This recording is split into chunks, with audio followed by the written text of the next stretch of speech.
vraiment un bel avant-midi, mais un magnifique après-midi s'annonce avec la table ronde, donc en compagnie de nos 4 invités. Je vous rappelle d'abord les objectifs de cette table ronde qui vise à présenter des initiatives ou innovations sociales qui permettent non seulement de résister à la logique déséquilibrante du modèle néolibéral, mais surtout de reconstruire du lien et des solidarités sociales.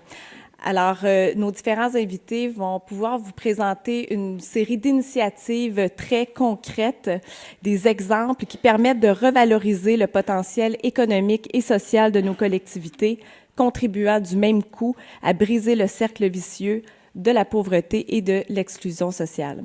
Alors, sans plus tarder, je vais vous les présenter à tour de rôle. Vous la connaissez probablement. D'abord, ici à ma gauche, Laure Varidel, qui est éco-sociologue, directrice du Centre interdisciplinaire de recherche en opérationnalisation du développement durable, qu'on peut aussi appeler CIROD. Oui, je vais dire CIROD. Ensuite, M. Martin Duval, qui est bénévole et participant à Pêche Sherpa, qui est un organisme communautaire qui offre différents volets de services dans un contexte de mixité sociale, dont l'hébergement avec soutien pour personnes vivant un problème de santé mentale. Bonjour, merci d'être là. Marie-Luce Meyran, voilà, coordonnatrice de la nouvelle accorderie de Rosemont, un organisme communautaire qui lutte contre la pauvreté et l'exclusion sociale par l'entremise d'un système d'échange de services. Et finalement, Nadia Duguay, qui est cofondatrice et co-directrice générale d'Execo, un organisme d'innovation sociale qui utilise la créativité, l'art et la philosophie, et la radio aussi parfois, pour l'inclusion sociale des personnes en situation ou à risque d'exclusion. Alors, je vous cède la parole pour le premier tour de table. On vous demande de présenter votre organisme et votre approche particulière pour chacun de vos organismes. Alors, Laure, je vous cède la parole. Merci Violaine. Alors, bonjour à tous et à toutes. Ça me fait vraiment plaisir d'être parmi vous cet après-midi. Puis je tiens à remercier l'ACSM, pour utiliser l'acronyme correctement, pour le travail formidable que vous faites. Puis je trouve que le thème que vous avez choisi est audacieux. On ne fait pas suffisamment le lien entre la santé mentale et les enjeux économiques, quant à moi. Donc, je trouve que c'est vraiment une belle occasion de réfléchir ensemble à comment aborder ces questions-là. Et au CIROD, étant donné qu'on travaille en opérationnalisation du développement durable, les enjeux de santé en général nous touchent. Les enjeux, et là encore, souvent on ne fait pas le lien entre le développement durable et la santé mentale. On va le faire plus avec la santé physique. On va parler de pollution, problèmes d'asthme, problèmes de toutes sortes, mais on ne fait pas le lien avec la présence de certains polluants, notamment les perturbateurs endocriniens et certains troubles de santé mentale aussi qui jouent sur toute cette balance-là. Donc, présenter mon organisme, le CIROD, comme Violaine le disait, Centre interdisciplinaire de recherche en opérationnalisation du développement durable. Ça veut dire qu'on travaille avec des chercheurs de différentes disciplines et de différentes universités. En fait, on regroupe plus de 80 chercheurs de 11 universités, 4 cégeps, 2 centres de recherche gouvernementaux qui s'intéressent à faire du développement durable quelque chose de concret, donc pas juste un idéal abstrait, mais voir comment est-ce qu'on peut faire en sorte que les choses changent dans le pratico-pratique. Donc, on a autant des ingénieurs comme membres de la Polytechnique que des sociologues de l'UQAM, que des gens en aménagement urbain, des médecins. Parmi eux, il y a François Reeves, le cardiologue que vous connaissez, le neveu d'Hubert, excusez-moi, Claude Villeneuve aussi, Paul Lannoy, qu'on a entendu parler d'écofiscalité, Pierre-Olivier Pinault, qu'on entend souvent parler d'enjeux plus énergétiques, mais bon, il y en a plein d'autres qui sont moins publics, mais qui, néanmoins, travaillent concrètement avec des organismes sur le terrain, donc des organisations de la société civile, mais aussi des entreprises qui tentent de transformer leurs pratiques, de s'engager dans l'économie verte, et des acteurs gouvernementaux aussi qui essaient de transformer les politiques publiques. Donc, c'est tout ce beau monde-là qui essaie de travailler ensemble pour contribuer à la transition vers une économie verte et à un re-questionnement de l'économie dominante, un questionnement qui n'est pas nouveau. Comme vous le savez, je pense que ça a été abordé un petit peu ce matin, et pour vous montrer à quel point c'est pas nouveau, j'avais envie de vous présenter un petit vidéo qui a été fait il y a bientôt, en fait, dont les propos recueillis ont été émis il y a presque 50 ans, mais qui demeurent d'actualité. Donc, c'est pour ça que j'avais envie de vous le présenter. C'est en anglais. Est-ce que tout le monde comprend l'anglais? Juste savoir si je dois traduire après. Est-ce qu'il y en a qui ont besoin que je traduise après? OK, parfait. D'accord. Fait qu'on peut le présenter, puis après ça, je vais traduire. Merci.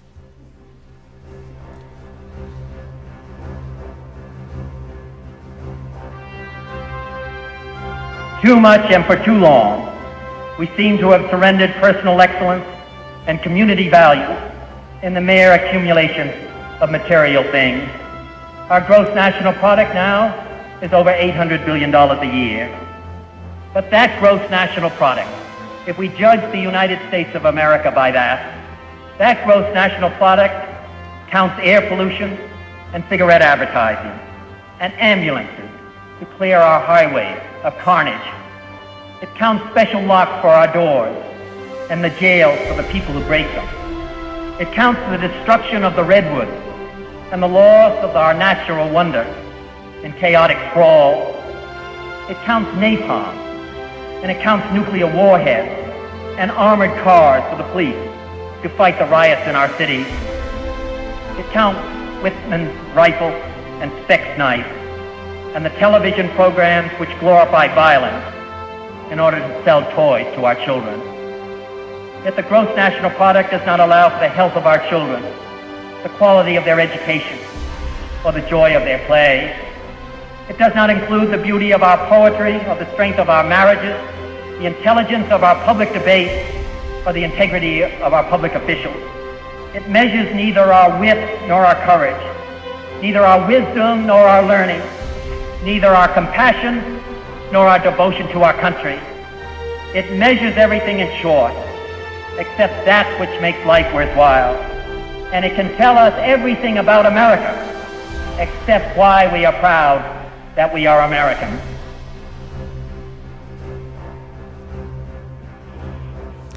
Donc, c'est une intervention de JFK en 1968 dans une université où il faisait ni plus ni moins une critique du PIB.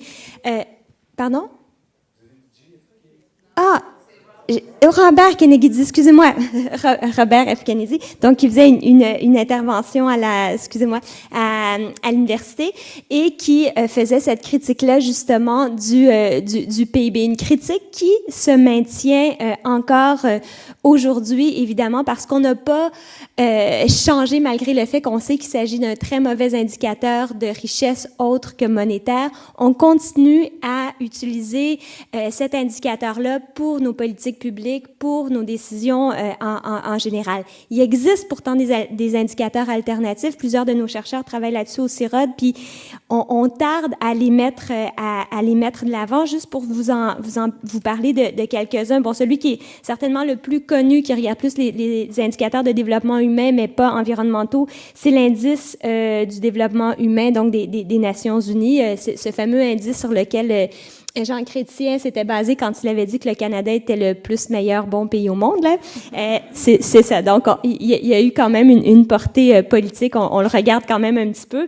Il y a même l'OCDE, qui est pourtant pas un organisme révolutionnaire de gauche, qui a aussi développé l'indice du mieux vivre, dans lequel on tient compte justement d'éléments liés à la santé, à la qualité de vie, à l'équité aussi. Il y a juste un indicateur lié à l'environnement. Par contre, celui qui est le plus proche à jumeler des indicateurs à la fois environnementaux et sociaux, c'est l'indice du progrès véritable.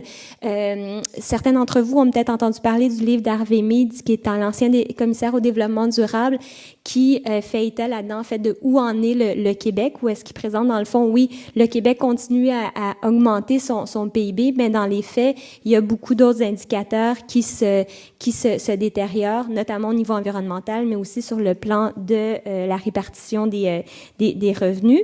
Et un autre qui est intéressant de regarder, c'est l'indice du bien-être durable et aussi les travaux du réseau indice canadien du mieux-être. Donc, tout ça pour dire que on peut regarder ailleurs que le PIB. Et je pense qu'on doit pointer vers ces indicateurs-là, on doit demander à nos dirigeants de regarder ça et leur montrer à quel point on doit prendre des décisions basées sur d'autres paramètres que simplement la croissance économique et les bénéfices à court terme. Et après, je reviendrai avec d'autres éléments plus concrets de cette construction d'une autre économie par des initiatives terrain. Merci beaucoup, Laure. Il existe aussi l'indice du bonheur, si je ne me trompe pas. Puis, ouais. Oui, on devra en tenir compte, ça aussi. Je passe maintenant la parole à Martin Duval de Pêche Sherpa. Bonjour tout le monde.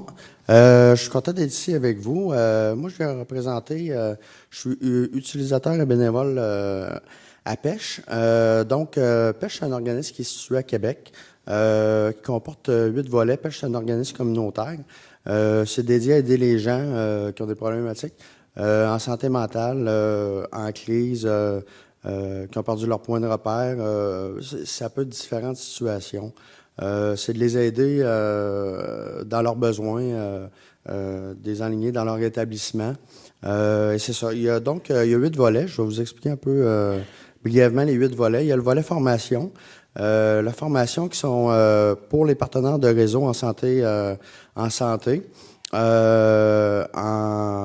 Les partenaires de réseau communautaire, la sécurité publique. C'est une formation qui est axée sur les forces, les notions de base en santé mentale, en toxicomanie, en situation de crise, en rétablissement. Donc, c'est à peu près ça pour le volet formation. Il y a aussi le volet soutien d'intensité, le suivi communautaire d'intensité variable dont j'ai accès à ça. Donc, c'est ça. C'est un suivi qui est axé sur les forces des gens, sur le positif, sur le rétablissement. C'est un volet qu'on va avoir une intervenante qui va nous suivre. Ça va être d'une intensité variable. On va avoir des rencontres avec elle.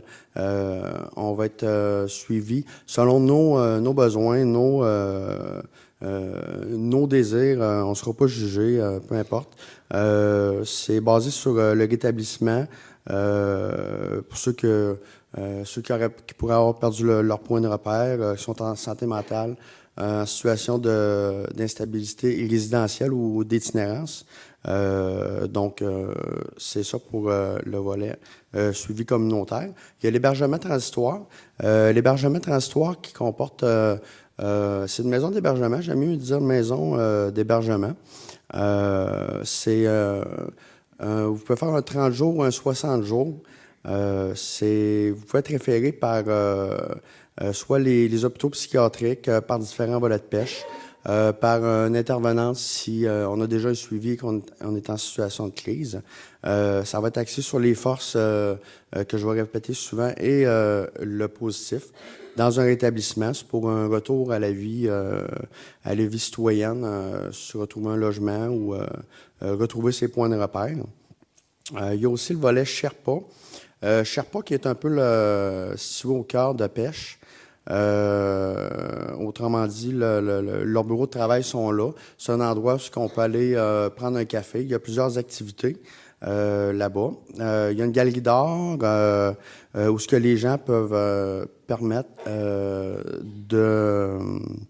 d'avoir une bonne visibilité. Pour les gens qui sont artistes, sont moins visibles un peu. C'est favorisé, ils favorisent les activités de rétablissement, dont le yoga, il peut y avoir du tai chi, le chant, des ateliers de percussion. Et c'est basé sur la mixité sociale. C'est pas nécessairement des gens en santé mentale, des gens qui ont des problématiques X. C'est n'importe qui peut aller là, soit prendre un café, avoir accès aux activités, etc. Donc ça, c'était le volet Sherpa. Il y a le volet travailleurs de milieu, un peu peut-être on pourrait dire travailleurs de rue, que les gens peuvent appeler comme ça. C'est tisser des liens là, avec des gens qui sont en situation d'itinérance un peu, qui ont coupé les liens avec certains organismes de base là, pour l'itinérance. Ce volet-là vont aller vers les gens. C'est des gens qui vont être sur le terrain. Il y a un autre volet qui est le soutien aux logements sociaux, dont je viens de bénéficier. C'est de pouvoir donner accès à quelqu'un, un logement subventionné, dont Pêche est propriétaire ou dispose ou est mis à disponibilité de Pêche avec un suivi d'intensité variable dans le logement, qui priorise un milieu de vie sain, une stabilité qui peut permettre de mieux s'alimenter, et c'est ça. C'est ça pour le volet soutien au logement. Il y a Logement d'abord. Logement d'abord, il y a des intervenants qui sont attitrés pour repérer des gens en situation d'itinérance qui ont au moins 6 mois d'itinérance. Ils vont essayer de localiser ces gens-là dans des logements subventionnés avec suivi communautaire. Ça peut être pour des gens soit en santé mentale, problème de toxicomanie, instabilité résidentielle. Donc, c'est un peu ça. Ils peuvent être référés par des gens, soit de Pêche ou d'autres organismes. Il y a le volet post-crise aussi, le service crise et post-crise, qui est sont en communication avec les policiers. C'est les policiers, si ils ont un appel et sont pas certains, la personne, problème de santé mentale ou Pêche vont être appelés à intervenir pour évaluer la situation, offrir leur expertise aux policiers, à savoir s'il y a un danger pour la personne elle-même ou pour autrui, qui peut prévenir la judicialisation. C'est ça, exactement. Merci, excusez-moi, je suis un peu nerveux. C'est ça. Donc, c'est ça. C'est pour les personnes en crise ou en situation de santé mentale. Donc, ça peut éviter des étiquettes, etc. Puis ensuite, Pêche vont avoir un suivi après la crise. Là, soit ils vont juger s'il faut qu'ils aillent à l'hôpital, ils vont avoir un suivi qui va suivre ça. Donc, c'est à peu près ça pour les volets de Pêche. Merci beaucoup, Martin. C'était très clair, d'ailleurs. Si vous avez l'occasion d'aller à Québec, l'immeuble de Pêche Sherpa est magnifique aussi. C'est une architecture très colorée sur le boulevard Charret. C'est vraiment très beau. J'imagine que ça compte aussi d'avoir un bel environnement. Oui, exactement. C'est un bel environnement. Puis c'est une place qui est accessible à tout le monde. C'est vraiment, comme j'ai dit, il y a plusieurs activités là-bas. Donc, c'est vraiment intéressant d'aller là. Puis c'est un des seuls endroits que j'ai vu de ma vie que les gens prennent un café et se parlent. Il n'y a pas personne qui sont dans leur petit coin tout seul. C'est vraiment les gens se parlent. Puis essayez pas de lire le journal là. C'est du social. C'est pas l'endroit pour regarder son iPhone. Non, du tout. Je l'ai essayé, ça marche pas. Merci beaucoup. Je passe maintenant la parole à Marilus Meyran de la nouvelle accorderie de Rosemont. Bonjour. Je suis vraiment contente d'être ici. Pour moi, c'est un vrai défi que de prendre la parole dans un amphithéâtre comme ça. C'est la première fois, alors je suis un petit peu nerveuse, donc j'espère que vous m'excuserez si jamais je parle trop vite ou quoi. Faites-moi des petits signes, puis je vais comprendre tout de suite.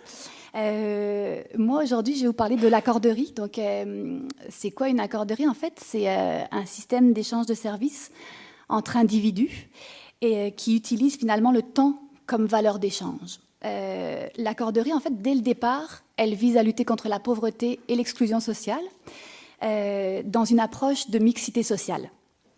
Ça, c'est vraiment le but de l'accorderie. Puis pour y arriver, en fait, elle met en place un réseau d'échange de services entre toutes les personnes qui sont intéressées à rejoindre l'accorderie. L'accorderie, elle fait appel aux talents, aux connaissances des personnes et la valeur d'échange, c'est le temps. En fait, à l'accorderie, c'est 1 heure égale 1 heure et tous les services sont mis sur un même pied d'égalité. En fait, finalement, à l'accorderie, on ne consomme pas, on s'entraide. Les heures des membres, qui sont appelés les accordeurs, ils ont exactement la même valeur. Je vais vous prendre un petit exemple pour illustrer ça, parce que parfois, c'est pas toujours très simple. C'est que si, par exemple, je suis accordeur et que j'ai le goût de faire peinturer ma cuisine parce que j'ai pas la possibilité de le faire moi-même, je vais faire appel à un accordeur, une personne qui a offert ce service-là.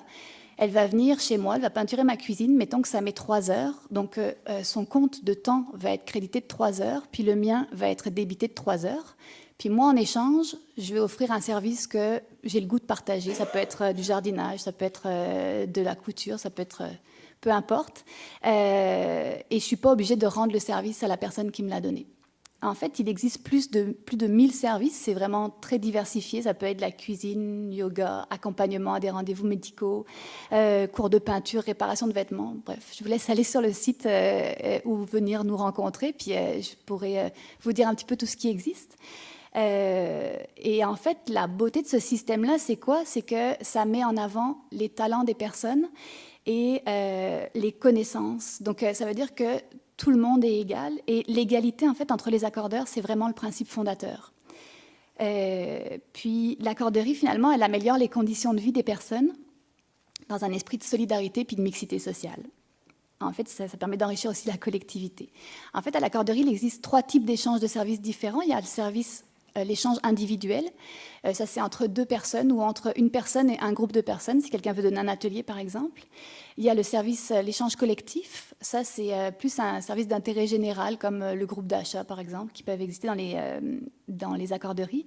Et puis le troisième c'est l'échange associatif, ça c'est l'accorderie qui donne du temps à des accordeurs qui viennent aider l'accorderie dans toutes ses missions, dans toutes ses fonctions. Je vais vous faire un petit historique en fait sur les accorderies parce que nous on est une toute nouvelle accorderie, mais l'accorderie en fait existe depuis 2002. La première accorderie est née dans la ville de Québec, dans le quartier Saint-Roch en fait, et ce projet-là il est à l'initiative de citoyens et d'organismes qui se sont rassemblés pour améliorer leurs conditions de vie, puis lutter aussi contre des problèmes d'insécurité alimentaire et économique. Et puis, en fait, il connaît quand même pas mal de succès. Enfin, les accorderies connaissent du succès. Donc, en 2006 est créé le réseau Accorderie qui permet d'accompagner des nouvelles accorderies, puis une franchise sociale, en fait, qui permet justement de faire que tout le monde aura la même mission. Donc, maintenant, il existe 13 accorderies au Québec, dans 10 régions différentes. Ici, à Montréal, il en existe 3. Donc, celle de Rosemont, il y en existe aussi une à Mercier-Hochelaga-Maisonneuve, une à Montréal-Nord, puis il y en a une sur la rive sud à Longueuil. En fait, l'accorderie, elle naît vraiment de l'initiative d'organismes du milieu, puis plus l'ancrage est important et plus la pérennité, elle va être longue, en fait, pour une accorderie.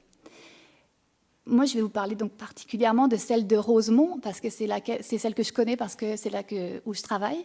Mais finalement, en fait, les accorderies, elles ont toutes le même fonctionnement de base. On a toutes la même mission de lutter contre la pauvreté et l'exclusion sociale par l'échange de services. Et après, c'est sûr qu'on prend la couleur locale dans le milieu dans lequel on s'implante. Donc nous, à Rosemont, on vient de fêter nos 2 ans. Donc on est une petite jeune accorderie. Et puis ce projet-là, en fait, comment est-ce qu'il est arrivé à Rosemont? C'est vraiment des citoyens, des organismes, pareil comme à Québec, qui se sont dit, mais ils ont entendu parler de l'accorderie de Montréal-Nord, puis ils se sont dit, mais ce serait vraiment intéressant, cet outil-là, de l'avoir en fait à Rosemont, un outil de lutte contre la pauvreté et l'exclusion sociale. Donc ils ont fait des rencontres pour savoir si le quartier était intéressé. Donc et les organismes et les citoyens. Et puis, après ça, ils ont fait les démarches auprès du réseau Accorderie pour pouvoir lancer l'accorderie. Donc, elle a pris naissance dans le quartier en 2014. Et puis, à l'accorderie de Rosemont, en fait, comment ça fonctionne? On n'est pas encore incorporé, on est encore un peu jeune. Ça va venir dans les prochains mois. Donc, on a un comité d'implantation qui est l'équivalent d'un conseil d'administration. Puis sur ce comité-là, en fait, on a 3 organismes et puis 3 citoyens accordeurs qui finalement décident de l'orientation de l'accorderie. Puis la force de l'accorderie, finalement, c'est que on est soutenu aussi par un des organismes qui est sur notre comité d'implantation, c'est la CDC de Rosemont, la Corporation de développement communautaire, qui est la table de quartier à Rosemont. Donc, en fait, grâce à cet organisme-là aussi, il nous a permis de nous ouvrir les portes de différents organismes. Et puis, dès le début, en fait, d'aller faire la présentation de l'accorderie pour qu'au début, en fait, on puisse avoir plusieurs personnes qui soient intéressées à notre projet. notre première année, ça a été vraiment plus du recrutement, donc aller chercher les membres pour que justement, en fait, on ait un nombre assez important d'accordeurs pour que il y ait beaucoup de services qui soient offerts. Et puis, la deuxième année, on travaille vraiment plus sur l'ancrage local, puis la consolidation du projet. Comment ça fonctionne en fait pour pouvoir vous inscrire à l'accorderie? En fait, il faut, dans toutes les accorderies, il faut faire une session d'accueil. À Rosemont, en fait, c'est des sessions d'accueil qui sont collectives, qui durent environ 1h30. Puis, en fait, il y a une première partie où on vous explique c'est quoi une accorderie et comment ça fonctionne. Et puis, il y a une deuxième partie qui est vraiment importante pour nous, qui est plus sur une petite animation, sur c'est quoi les services que je voudrais recevoir, puis c'est quoi les services que je voudrais donner. Et puis, ces sessions d'accueil-là, elles sont données par des accordeurs, donc les membres, et puis ils travaillent en fait avec les personnes qui sont présentes pour jamais forcer quelqu'un en fait à offrir un service qu'elle ne pourrait pas offrir, mais vraiment plus savoir c'est quoi qui les intéresse au fond, puis c'est quoi qu'ils ont envie de mettre en avant. Et puis finalement, en fait, à la fin de la session d'accueil, les personnes peuvent s'inscrire, puis après ça, elles peuvent avoir accès à la liste des services qui existent dans l'accorderie. Nous, on est situé donc dans le Vieux-Rosemont, on est dans un centre communautaire, donc on a aussi accès à plusieurs salles. Donc il y a aussi des possibilités pour les accordeurs de donner des ateliers, puis de partager en fait leurs talents avec les autres accordeurs. Et puis on est ouvert 3 jours, du lundi au mercredi, puis le jeudi en fait on a vraiment un projet expérimental qui est une accorderie mobile. On se déplace en fait dans le quartier Rosemont et on va dans des organismes et dans des lieux où on a identifié où il y a le plus de pauvreté, et donc on va à la rencontre des personnes qui viendraient pas forcément à une réunion genre une fois par mois pour pouvoir s'inscrire à l'accorderie. Et donc, nous, on vient de fêter nos 2 ans, puis je vais terminer. En fait, c'était une belle réussite parce qu'il y avait plus de 100 personnes qui étaient présentes au 5 à 7 qu'on a organisé. Puis, surtout, ce qui est ressorti de cette soirée-là, c'était vraiment la grande mixité sociale. Il y avait une madame de 87 ans qui offrait un service de couture avec une mère d'enfants qui était ici, qui discutait. C'était vraiment des très belles rencontres. Donc, voilà. C'est ça. Merci beaucoup, Marie-Luce. On parle ici d'une réelle économie du partage. On n'est pas tout à fait dans Uber. Non, pas tout à fait. En terminant, Nadia Duguay de Execo. Oui, tu peux t'approcher pour... Je suis presque gênée, j'avais amené un PowerPoint. J'ai peut-être pas compris les indications. Ah non, mais tu avais tout à fait le droit. Est-ce que tu veux prendre le micro? Non, c'est bon, je vais rester là. Parfait. Merci.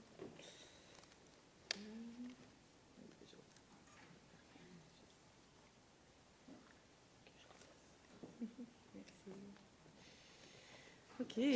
Bonjour. Je ne sais pas pour vous, mais moi, j'aimerais beaucoup qu'on se parle toujours quand on va au café, puis qu'on échange du temps au lieu de l'argent vers un monde plus durable. Ce serait absolument magnifique. Avant de présenter Execo, le sujet m'interpelle vraiment beaucoup et c'est rare de l'audace. Et je crois que vous en avez tous beaucoup. Puis, ça serait souhaité qu'il y en aille un peu plus, n'est-ce pas? Des sujets comme ça placés au cœur des conversations. Et ça fait beaucoup plaisir d'être ici, bien que je ne suis ni économiste ni experte en santé mentale. Alors, je me suis permis j'écris jamais mes présentations, mais là, j'avais comme envie de dire des choses. Et je me suis permis 2 petits paragraphes en introduction que j'espère que je vais vous donner aujourd'hui. Voilà, qui est plus général.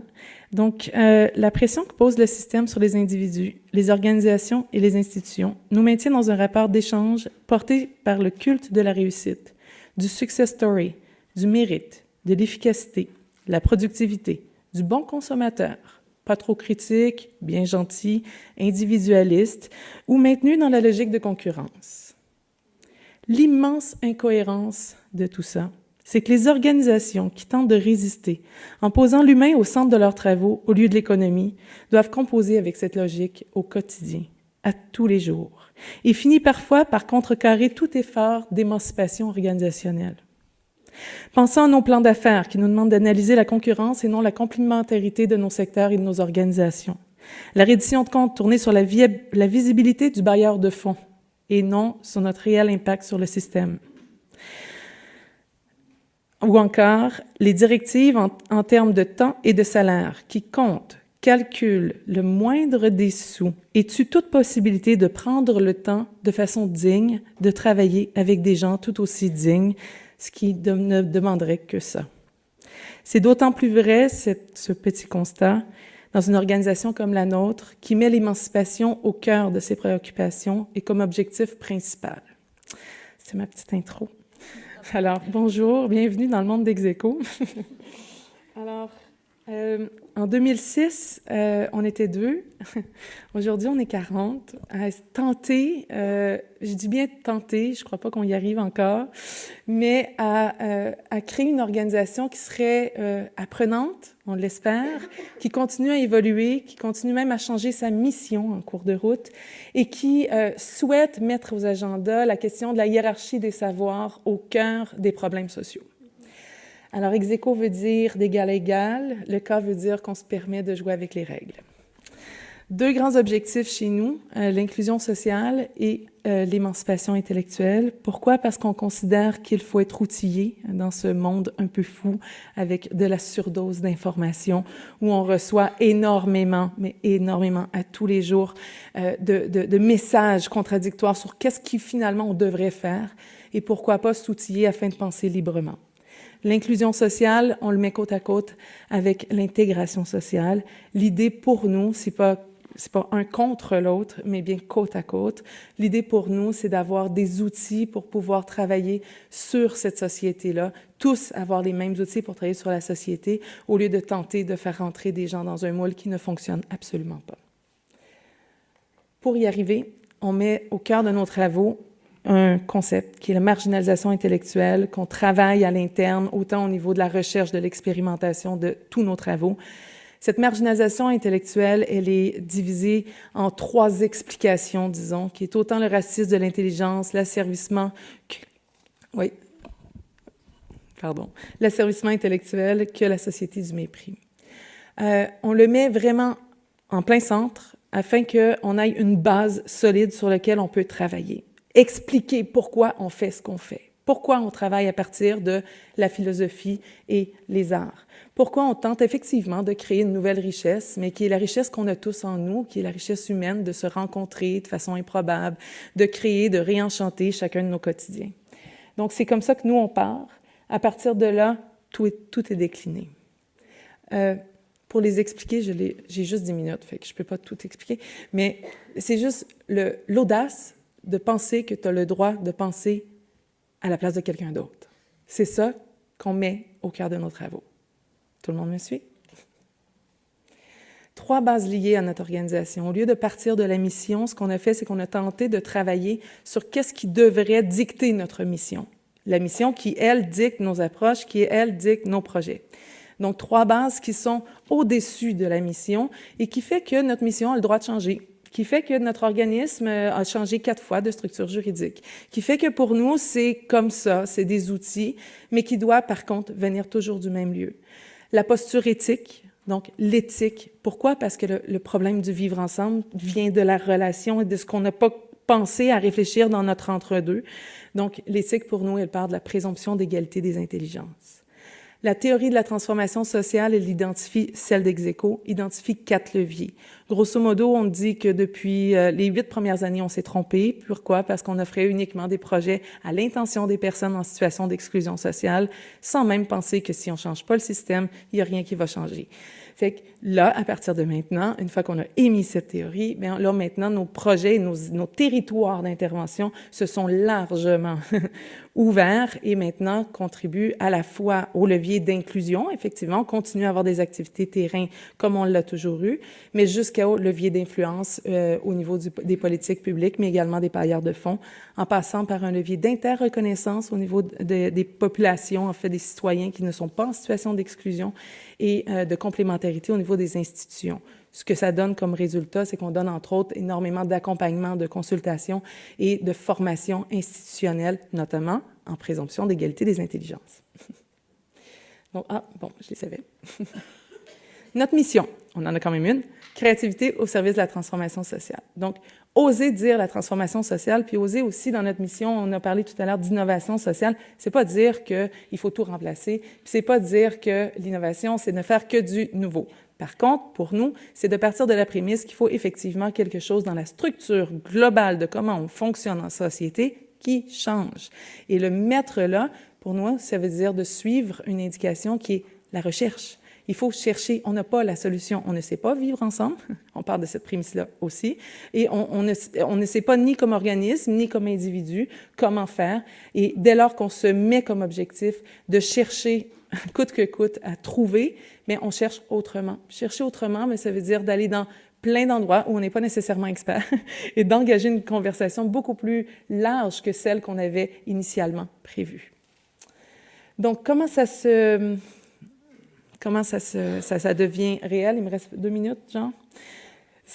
Les populations avec lesquelles on travaille, en fait, nous, on le décrit avec citoyens, citoyennes à risque, en situation et à expérience vécue d'exclusion sociale.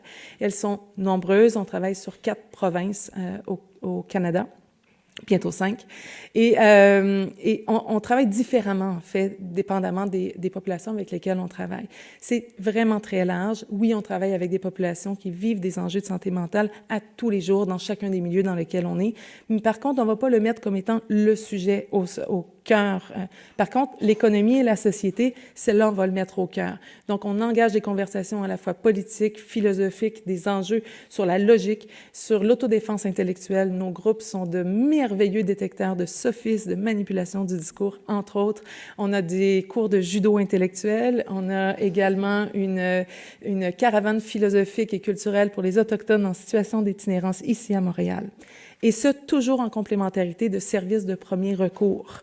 Nous, sur le terrain, on n'a pas d'intervenants sociaux. On a principalement, et il n'y a pas de linéarité ni de zone claire chez nous, mais principalement volet théorique et volet créatif qui s'entrecroisent, qui sont des duos. Ce qui fait que dans notre équipe, on a un chanteur d'opéra, on a des gens de cirque, j'ai des gens de théâtre, j'ai des gens d'art visuel, j'ai des poètes magnifiques, j'ai des gens d'art visuel, j'ai des gens également en philosophie critique, en anthropologie, en sociologie. Donc, on crée des duos en théorie et pratique créative et ils sont tous formés à notre pratique de médiation intellectuelle et envoyés sur le terrain. Pourquoi la création et la philosophie? Il faut poser la question. Il faut vraiment poser la question. La créativité est rendue un buzzword de fou. Nous, ce qu'on dit, en fait, c'est que la philosophie, ce que ça nous sert, c'est d'ordonner ce qu'on connaît déjà du monde. Sauf que quand tout ce que tu connais du monde est lourd, et tout ce que tu connais du monde est gris, eh bien, tu ne peux pas juste dire « oui, je vais m'émanciper à partir de ce que je connais du monde ». Mais on a une deuxième faculté, les humains, qui est absolument magnifique, qui est la pensée créative. La création, c'est d'être en mesure de se voir au-delà de ce qu'on connaît déjà. C'est de créer quelque chose de nouveau, en dehors de toutes nos bases qu'on connaît. Alors, on se dit, c'est notre hypothèse, que si on mélangeait les deux, une capacité de réfléchir le monde avec des outils cohérents pour le faire, basés sur une pensée critique, ainsi qu'avoir des outils cohérents de créativité qui nous permettent de nous voir en dehors de tout ça, en dehors de ce qui ne va pas, bien peut-être que ça ferait du sens. Milieu carcéral, des écoles, donc on est vraiment très, très large. Et je sais que j'ai terminé, donc je vous termine là-dessus. Notre pratique, c'est la médiation intellectuelle, une pratique philosophique et pédagogique qui permet de créer des situations de rencontre et d'échange égalitaires, là où les conditions en inhibent l'exercice. Puis après ça, bien, on s'amuse avec le reste. Merci.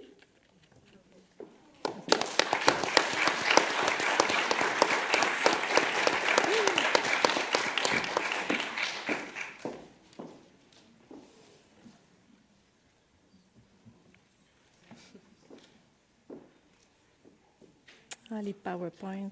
Bon. Alors maintenant, on reprend le tour de table, mais là, j'ai des questions maintenant. En fait, j'ai une question. Okay. On ne fait pas toujours le lien facilement entre l'écologie, le développement durable et la santé mentale. Qu'est-ce que l'opérationnalisation du développement durable peut produire comme richesse qui va être bénéfique pour la santé mentale des gens? Des richesses environnementales et sociales, évidemment, mais je voudrais juste prendre la balle au bon avec ce qu'a présenté Nadia, parce que quelque part, travailler sur l'opérationnalisation du développement durable, c'est un petit peu aussi un travail, je dirais, de décolonisation mentale qu'on a à faire, parce qu'on est coincé dans cette espèce de paradigme-là. Je parlais du PIB, mais en fait, ça, c'est juste la pointe de l'iceberg méthodologique, si on veut, vers laquelle s'oriente toute notre course à la productivité, puis une espèce de système qui, justement, essaie de nous forger, puis s'il ne réussit pas à nous forger, ben là, on est juste tout simplement éjecté. Et là, ben, on sait ce qui arrive avec tous les défis qui deviennent des défis qu'on sent comme individuels, mais c'est pas des problèmes qui sont, en fait, si individuels que ça. C'est des enjeux qui sont collectifs, c'est des problèmes sociaux, hein, puis c'est malheureusement comme ça, souvent qu'on va traiter le suicide, par exemple, comme un problème individuel, mais au nombre qu'il y en a, c'est pas un problème qui est juste individuel, c'est un problème de société, c'est un défi collectif qu'on a à répondre ensemble. Donc, ce travail-là de décolonisation mentale et de décolonisation liée à notre perception de l'économie, à notre rôle de l'économie qui est très limité, qui est très monétaire, on doit l'entreprendre ensemble, déjà en réalisant que on est beaucoup plus que ce qu'on consomme. Et ça aussi, dans le processus de colonisation dans lequel on se fait convaincre depuis le plus jeune âge qu'on est ce qu'on consomme. Donc, quand on en vient à dire qu'il faut consommer moins pour des raisons environnementales autant que de justice sociale et d'équité, c'est comme si on se faisait dire « existez moins ». Puis il n'y a personne qui veut exister moins. Fait que c'est tout notre rapport lié à notre identité aussi qui peut sembler comme plus philosophique, plus une réflexion d'ordre psychologique individuel, mais non, je pense que ça s'inscrit vraiment dans un problème beaucoup plus général, beaucoup plus systémique et qui touche pas juste le Québec, hein, c'est des enjeux qui sont généralisés, mondialisés. Donc, essayer de travailler à l'opérationnalisation du développement durable, c'est voir comment est-ce qu'on peut construire concrètement sur le terrain avec les individus des initiatives qui sont porteuses de sens, d'un sens autre qu'économique.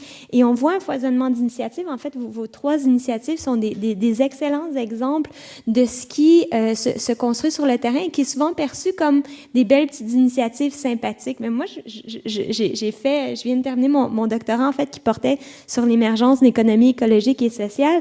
Et ce qu'on réalise, en fait, c'est que c'est beaucoup plus que juste des belles petites initiatives qui ont cours un petit peu partout à travers le Québec. Il y a vraiment une force qui est en train de se mettre en place, une vague de fond de gens qui veulent faire les choses autrement, qui sont en train d'écrire une autre histoire, une histoire qui est beaucoup plus belle, en fait, que celle qu'on nous décrit, parce que je m'excuse.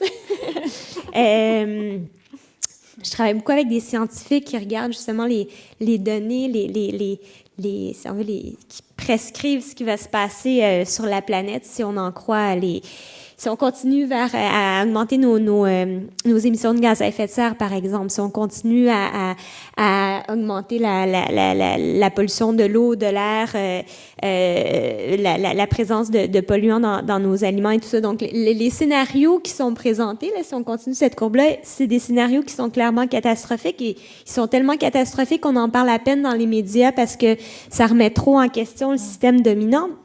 Mais bref, quand on ose regarder ces données-là, c'est extrêmement inquiétant et le sentiment d'urgence, il est clairement là. Donc, on peut choisir soit de se mettre la tête dans le sable puis de pas regarder parce que ça, c'est un peu rassurant de pas savoir, ou on peut décider de voir comment est-ce qu'on peut utiliser cette prise de conscience-là pour changer les choses concrètement. Et c'est ce que j'ai observé, en fait, pendant que je faisais ma recherche doctorale, qu'il y a beaucoup de gens qui se mobilisent de différentes façons et que même si on a l'impression que c'est des initiatives qui sont un peu séparées les unes des autres, elles s'inscrivent dans quelque chose de plus large et cette force-là, je pense qu'il faut qu'on en prenne conscience et qu'il faut qu'on la nomme et qu'on ose dire que c'est vers ça qu'on s'en va. J'ai une très belle citation d'Edgar Morin à cet effet-là qui a écrit il n'y a pas longtemps.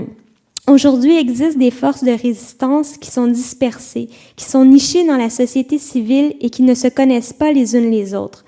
Mais je crois au jour où ces forces se rassembleront en faisceau. Tout commence par une déviance qui se transforme en tendance, qui devient une force historique. Je pense qu'on est rendu là. Hein? Je pense qu'on est rendu à la créer cette alternative-là conjointe et que c'est justement en se rassemblant à des occasions comme on le fait aujourd'hui et en disant non à quelque chose, mais surtout oui à autre chose pour écrire cette autre histoire. Et là, je pense concrètement à des gens, par exemple, à Alma, qui ont créé le Café Accès, un café qui justement mise sur l'inclusion sociale aussi, mais pas un café dans un sous-sol d'église, hein, comme typiquement les gens plus pauvres, on leur trouve un endroit pas cher, gratuit et tout ça, puis aller prendre votre souvent mauvais café, hein, parce qu'on veut pas qu'il coûte cher. Non, ils ont créé un café magnifique, illuminé, avec une terrasse, et l'idée, en fait, de ce café-là, c'est un des principes, une des innovations qu'ils ont, c'est que en fait, il n'y a pas de prix. Donc, pour être sûr que chacun puisse y aller en fonction de ses moyens, plutôt que de dire, comme si on va dans une grande chaîne pour boire un expresso ou un café au lait, on sait que ça coûte cher. Non, les gens paient en fonction de leurs moyens. Ce qui fait en sorte que, justement, il va y avoir des gens qui vont dans ce café-là parce qu'il est beau et qu'il est cool et qui vont avoir les moyens de payer 5 $ pour un café, et d'autres qui n'ont pas les moyens de payer, donc qui vont plutôt donner un coup de main pour faire la vaisselle, pour et vont pouvoir occuper l'espace de la même façon. Il va y avoir des activités d'organiser, soirées de jeux de société. Et là, c'est une immigrante du Mexique qui me racontait que quand elle était allée la dernière fois, elle se trouvait à jouer au Catan avec une personne qui était sur le bien-être social et un avocat qui travaillait pour un grand bureau.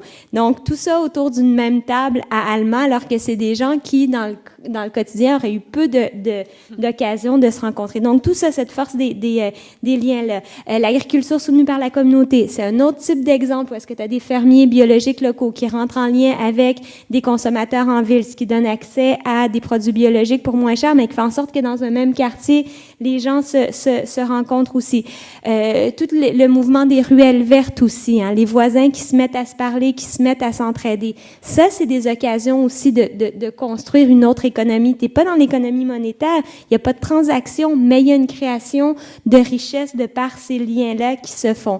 Les fameux Repair Café qui ont commencé en Grande-Bretagne, en Hollande, et qui commencent à voir le jour ici, notamment dans la région de Lévis. Donc, plutôt que de jeter des objets qui sont brisés, une fois par mois, les gens se rencontrent à un point X, et là, tu as des gens qui ont différents talents qui les partagent. Ils sont capables de réparer un vélo, quelqu'un d'autre qui fait de la couture, quelqu'un d'autre qui a d'autres forces. Et au-delà du fait qu'on évite que des objets aillent dans les sites d'enfouissement, on crée des liens entre les gens. Et souvent, des immigrants, justement, qui n'ont pas nécessairement un réseau social, mais qui ont des capacités, des talents à partager, qui vont se trouver à le faire à ces occasions-là. Bref, tout ça pour dire que il y a ce foisonnement-là très intéressant que j'ai documenté pendant mes études doctorales, puis je terminerai avec ma conclusion, en fait. Je regardais quels étaient les freins et les accélérateurs de cette construction d'une économie écologique et sociale.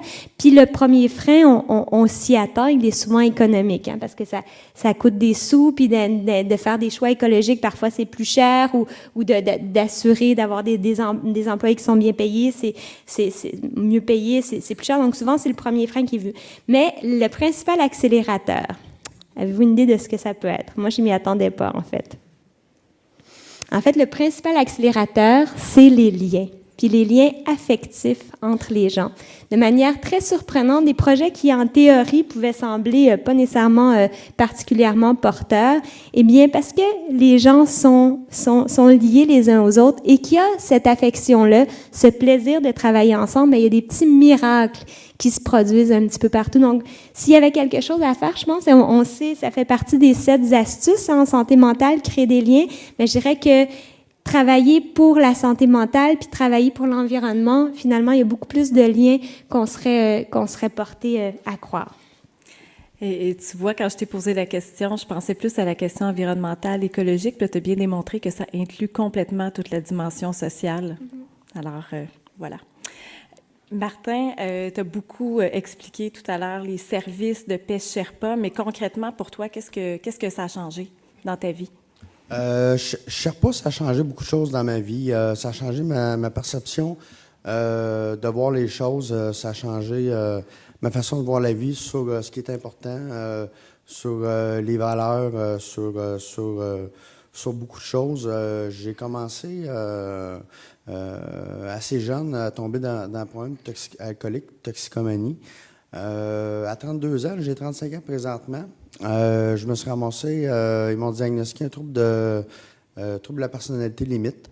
Donc, j'ai eu un suivi avec pêche pas longtemps après, suite à des tentatives de suicide. Ce qui m'a fait prendre conscience de bien des choses là, avec pêche, avec leur approche qui est positive, qui est axée sur les forces. Mon intervenante qui me suivait, qui me suit encore, n'avait pas de préjugés, avait pas. C'est pas elle elle voulait pas m'encadrer, elle voulait m'accompagner dans les démarches que je voulais faire. Ce que je voulais, c'est être bien dans ma vie. Je voulais vraiment m'en sortir et j'étais prêt à travailler fort pour ça, parce que j'étais dans une situation que j'étais dans le négatif. J'étais complètement dans une situation d'autodestruction de moi-même. J'étais vraiment frustré après tout. Donc, j'ai compris avec le suivi et mes passages à certains volets que j'étais responsable de mon bonheur, de mon malheur, de mon sort, que c'était pas le voisin, que c'était pas qu'il fallait que je regarde vers l'avant. Donc, ça n'a pas toujours été facile. Ça l'est pas encore. J'ai toujours eu des hauts puis des bas, mais ça va de mieux en mieux là-dessus. Le suivi m'aide beaucoup. Donc,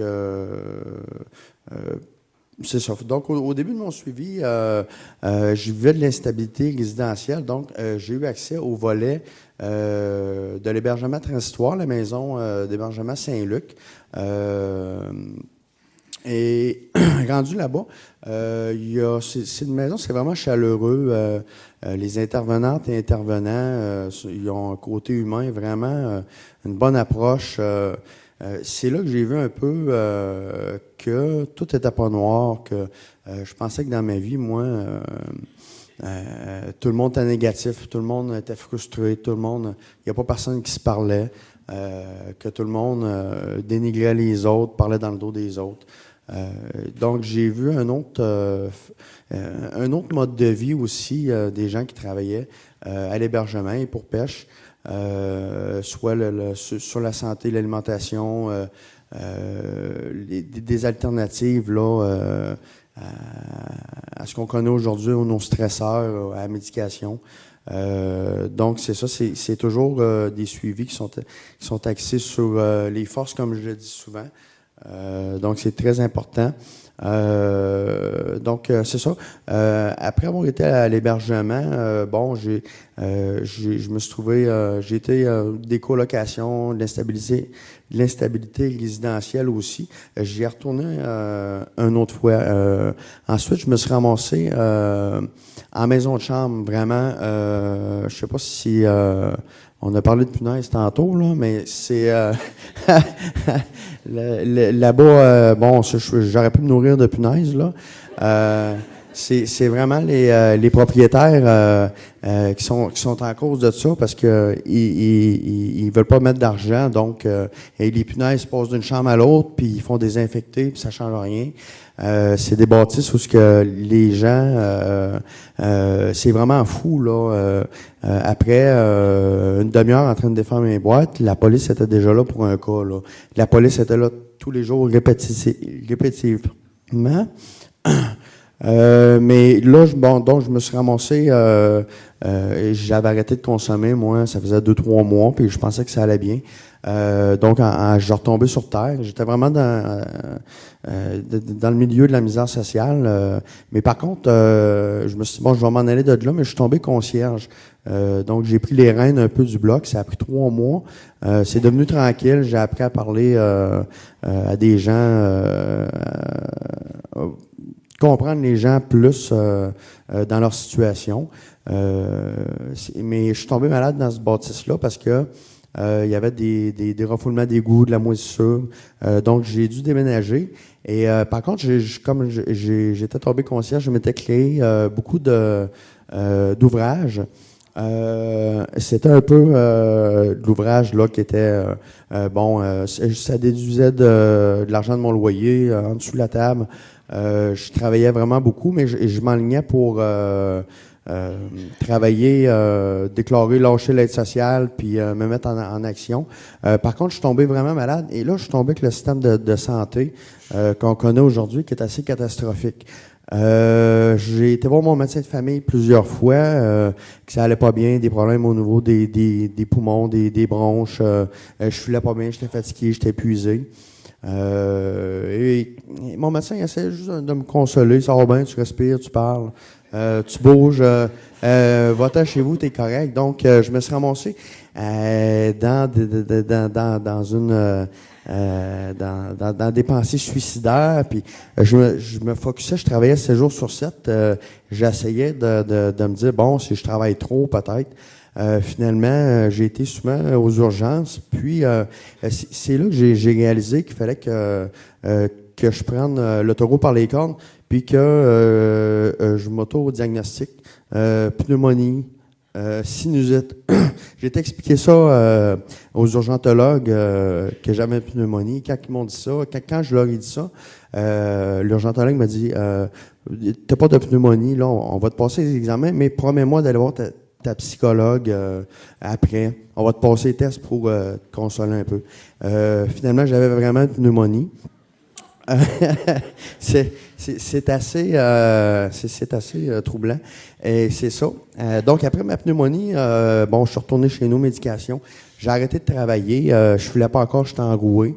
J'ai revu mon médecin de famille, pas moyen de trouver la solution au problème que j'étais encore fatigué puis que ça allait pas. C'était plus une pneumonie. Donc, j'ai fait le médecin encore avec une recherche de 10 minutes sur Internet que c'était une sinusite que j'avais, qui s'est avérée chronique, que j'ai encore aujourd'hui, que je ne sais pas ce qui va se passer avec ça.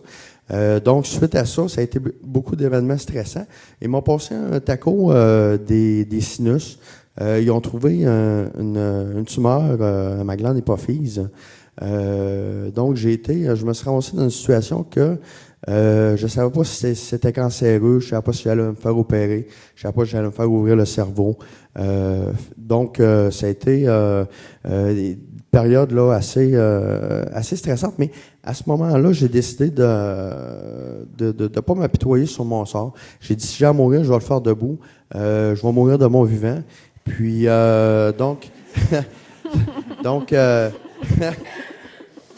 je me suis mis quand j'avais déménagé, j'étais dans un logement vraiment petit. J'étais comme dans une grotte. J'étais pas bien, j'étais malade. Et je m'apitoyais encore sur mon sort. Et j'étais proche de Sherpa, pêche Sherpa. Donc, j'ai commencé à aller prendre des cafés et je me suis impliqué dans le bénévolat.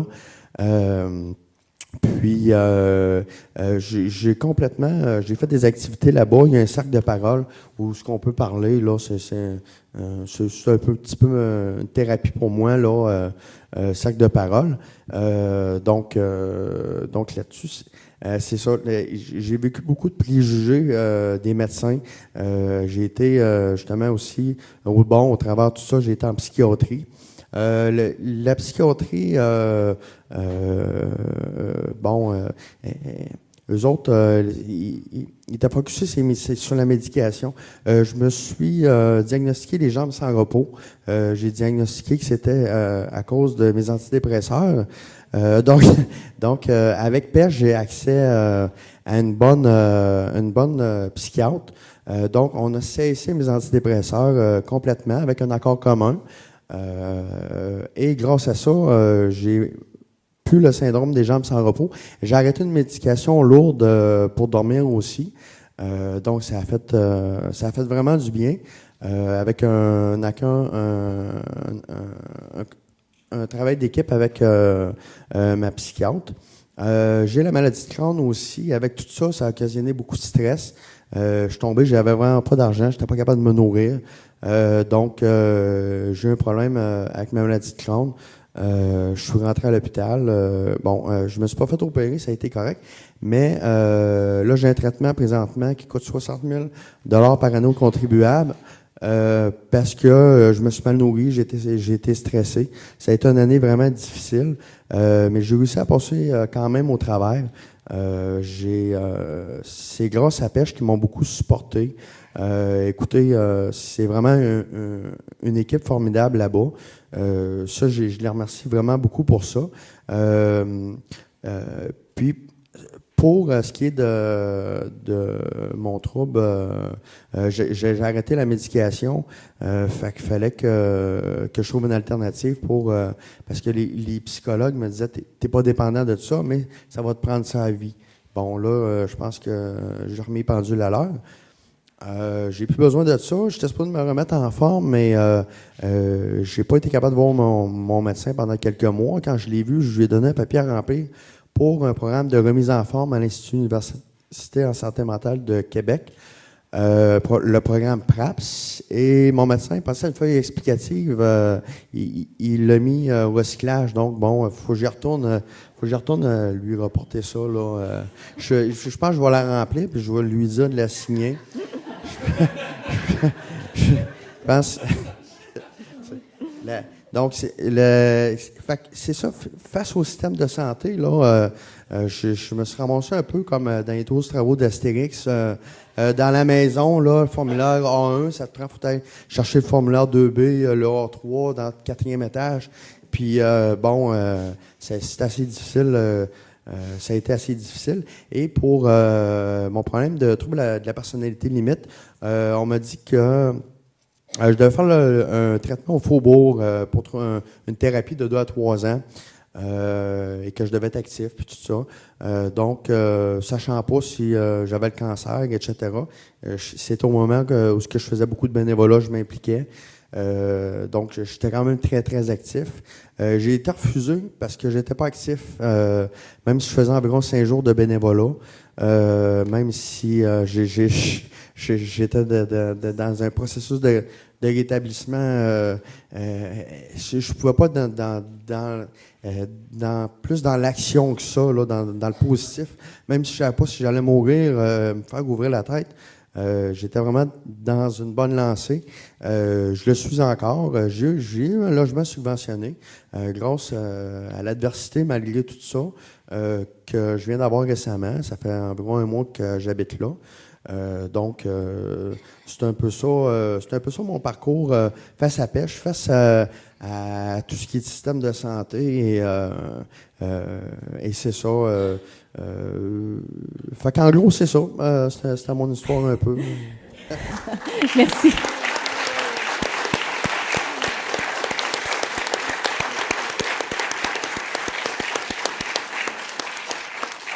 On a ri jaune plusieurs fois. J'ai dit on a ri jaune plusieurs fois. Oui, bien, première partie, j'y étais avec des feuilles. Là, j'ai décidé de ne pas lire. J'ai décidé de ne pas lire, oui. T'étais très bon. Merci d'avoir partagé ton expérience personnelle. Alors, je me tourne maintenant vers Marie-Luce. Tu nous as parlé de la corderie tout à l'heure, de votre système d'échange. De quelle façon est-ce que ça peut contribuer à vraiment changer la façon de produire de la richesse ou changer notre système économique? En fait, la corderie, finalement, quand on a inventé la corderie, on a juste repensé la richesse. On a fait quelque chose d'assez magique. On a enlevé l'argent, puis on l'a remplacé par le temps et les talents des personnes. Et ce que cette richesse-là, elle peut produire finalement, ça permet les rencontres, ça permet la valorisation des personnes, ça permet de mettre en avant les talents de tout le monde et que tout le monde soit sur un même pied d'égalité. Nous, on anime un modèle de lutte contre la pauvreté et l'exclusion sociale fondé sur l'échange de services et sur l'éducation à la coopération. Donc, en fait, ça permet vraiment de revoir la richesse autrement. Puis moi, je me suis amusée à essayer de faire ressortir les points qui me semblaient les plus importants sur cette question-là. Et j'en ai trouvé 5. Le premier, en fait, c'est que donc on remplace l'argent par le temps. C'est la valorisation des talents, c'est le développement du pouvoir d'agir la création du lien social et la mixité sociale. Donc là, je vais vous développer un petit peu plus chaque point. Donc le point, on a remplacé l'argent par le temps. En fait, nous, on est dans un système économique alternatif où on utilise la monnaie temps. C'est vraiment la valorisation des connaissances et des compétences de toutes les personnes. Et c'est vraiment l'égalité qui prime à la corderie. En fait, finalement, c'est un service de massothérapie. Il va avoir la même chose qu'un service de ménage, qu'un service de dépannage informatique. Tout le monde est sur le même principe, donc 1 heure égale 1 heure. Quel que soit le service. Alors après, c'est sûr que si je ne vais pas avoir une personne qui va être genre, si quelqu'un vient peinturer chez moi, ce ne sera pas forcément un professionnel peintre en bâtiment qui va venir, mais nous, ce qu'on veut recréer finalement, c'est vraiment de l'entraide. Et c'est ça le point le plus important. Le deuxième point, c'est la valorisation des talents et le potentiel de chacun. Ce qu'on veut réussir à faire, c'est vraiment faire ressortir les talents et les créativités pour essayer d'améliorer en fait aussi l'estime de soi. Nous, en fait, ce qu'on essaye de faire à la corderie, c'est qu'on chemine en même temps que les personnes. On ne va jamais forcer une personne à dire « Ok, mais là, maintenant, il faut que tu changes un service ». On va vraiment au rythme des personnes. Et puis, si une personne n'a pas le goût d'offrir un service, par exemple, individuel, ce qu'on va lui proposer, c'est d'abord venir passer du temps à la corderie, puis, par exemple, prendre un service associatif, puis échanger. Puis là, en fait, on va pouvoir discuter avec elle sur, finalement, c'est quoi qu'elle a vraiment le goût d'offrir, puis où est-ce qu'elle en est. On va suivre ce rythme-là. Puis, il y a aussi la possibilité, en fait, d'aller de faire un échange accompagné par une autre personne si on n'a pas suffisamment confiance. Le troisième point, c'était le développement du pouvoir d'agir. L'accorderie, c'est vraiment en fait par les accordeurs et pour les accordeurs. On met vraiment en fait en avant le mouvement des personnes en fait. Comment ça se passe à l'accorderie finalement, c'est que les personnes, c'est elles qui font vivre l'accorderie. Par exemple, j'envoie un calendrier 1 fois par mois, mais c'est pas moi qui vais chercher des intervenants qui vais dire ok, est-ce qu'il y a un peintre, quelqu'un qui peut offrir des cours de peinture dans un service professionnel? Non, c'est les accordeurs qui eux offrent de leur temps et qui partagent leur talent. Puis rien qu'avec ça, en fait, on peut voir que ça leur redonne confiance aussi en eux. Il y a une grande diversité d'ateliers qui peuvent être offerts, comme la couture, les semis, la réparation de vélos, le yoga, bref, le conditionnement physique. C'est vraiment très diversifié, puis finalement, ça permet juste de remettre l'humain au cœur du système. Le troisième point, c'est la création de liens sociaux. Ça, c'est vraiment un point important. Puis c'est un peu la même chose que trouver une personne pour aller prendre un café. À la corderie, c'est ça qu'on trouve aussi. C'est des personnes qu'on va pouvoir rencontrer parce que on va pouvoir mettre en place des activités collectives. Donc, c'est vraiment très diversifié. C'est des comités qui mettent en place tout ça. C'est des accordeurs. Ça peut être des 5 à 7, ça peut être des soupers et saveurs du monde, ça peut être une soirée cinéma. C'est vraiment hyper diversifié. Mais ce que ça permet, en fait, ça permet la rencontre. Puis ça permet de se dire que quand je vais faire un échange individuel avec une personne, je vais peut-être pas connaître la personne si je regarde sur Internet pour qu'elle vienne me rendre un service, mais si je vais à une soirée associative, je vais pouvoir rencontrer la personne et puis après ça, je vais pouvoir avoir un peu plus confiance en elle, puis ça va créer du lien. Puisque ça fait aussi, ça brise vraiment l'isolement des personnes qui sont toutes seules, et ça, on le voit vraiment dans nos 5 à 7, parce qu'il y a beaucoup de personnes qui sont un peu isolées chez elles, qui viennent participer, puis qui rencontrent du monde, puis après ça, qui créent un lien en fait avec d'autres. Finalement, en fait, c'est vraiment réinventer les espaces de confiance et puis le lien social. Puis le dernier point, en fait, la mixité sociale, puis je commencerai aussi par l'inclusion. En fait, la corderie, elle réussit à faire en sorte que les personnes les plus vulnérables, elles peuvent avoir une place, puis elles peuvent reprendre confiance en elles et se mettre en mouvement sans être jugées et sans être classifiées. En fait, je discutais hier avec une personne à qui je disais que je venais ici, puis elle me disait ce qui est le fun à la corderie, en fait, c'est qu'on n'a pas d'étiquette. On n'a pas d'étiquette de quoi que ce soit, puis on est vraiment tous sur un même pied d'égalité. On avance au rythme des personnes et ce qui est vraiment encore plus beau dans ce système-là, en fait, dans ce réseau d'échanges, c'est que le principe fondamental aussi, c'est la mixité sociale. C'est-à-dire que c'est la mixité de revenus, d'âge, de sexe, de culture. C'est vraiment ouvert à tout le monde. Puis, non seulement les accordeurs peuvent échanger des services, mais toutes les accorderies, elles doivent maintenir cette mixité-là. Puis cette mixité, elle est indispensable pour qu'un système comme l'accorderie puisse fonctionner. Donc ce qu'on fait, c'est qu'on favorise le déploiement des talents, des habiletés et des potentiels, peu importe l'origine, le bagage ou l'histoire de vie des personnes. Elles ont vraiment toute la même place. Et puis finalement, en fait, c'est ça, l'accorderie, c'est vraiment la richesse pour un milieu, parce que dans un quartier, ça fait quoi? Ça recrée du lien, ça brise l'isolement. Ça veut dire que, par exemple, on va pouvoir connaître son voisin qui habite à 2 coins de rue parce qu'on va faire un échange avec. Peut-être qu'on l'a croisé tous les jours à la boulangerie, puis qu'on lui a jamais dit bonjour, mais en fait, là, on se rend un service, puis après ça, on va se croiser dans la rue, puis on va pouvoir créer du lien ensemble. Donc l'accorderie, ça n'a rien à voir avec un fournisseur de services, c'est vraiment un réseau d'entraide, de coopération par la vie associative. Puis, pour conclure mon propos, en fait, donc là, je vous ai abordé 5 points, mais finalement, j'aurais pu en faire ressortir un principalement, c'est que l'accorderie, ça permet en fait de remettre en avant la richesse humaine et sociale. En fait, on propose vraiment une manière différente de vivre les relations humaines, en mettant plus en avant l'entraide, la confiance, puis le lien social entre les personnes. Voilà.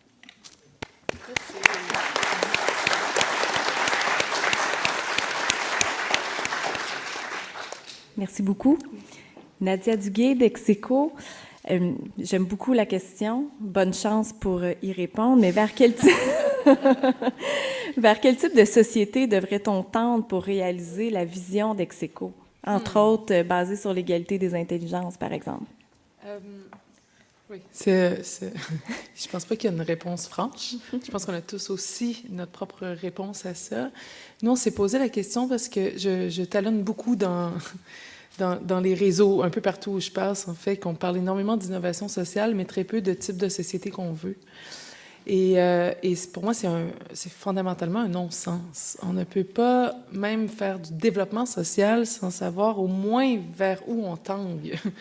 Ça ne veut pas dire qu'on sait exactement toutes les frontières de qu'est-ce qu'on veut exactement, puisqu'on ne l'a pas encore vécu.